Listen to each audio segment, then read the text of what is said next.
இன்னைக்கு என்ன வீடியோ நம்ம எடுக்க போகிறோம்னா எங்கள் அம்மா வச்சு தான் ஃப்ரண்ட் வீடியோ எடுக்க போகிறோம். இருங்க மா வா சாப்பாடு போடு.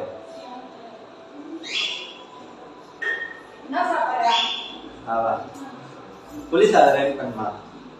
10 நிமிஷம் ஆகுங்க. சரி சாப்பாடு போடு, நான் ரெடி பண்ணி தரேன். போடு 10 நிமிஷம் ஆகும். 2 நிமிஷம் உனக்கு என்னம்மா தெரியா? 10 நிமிஷம் ஆகுங்க. இது சாப்பாடு நல்லா பார்த்துக்கோ. இது புளி இப்போ புளி சாதம். இவங்கதான் புளி சாதம் போடுறா. நீ தக்காளி சாதம் செஞ்சு தரேன்டா. எப்படி செய்வோம்மா? தக்காளி சாதம் செஞ்சு தரேன். இதுதான் தக்காளி சாதம். நீ தான் வேற லெவல்மா, நீ சமம்மா.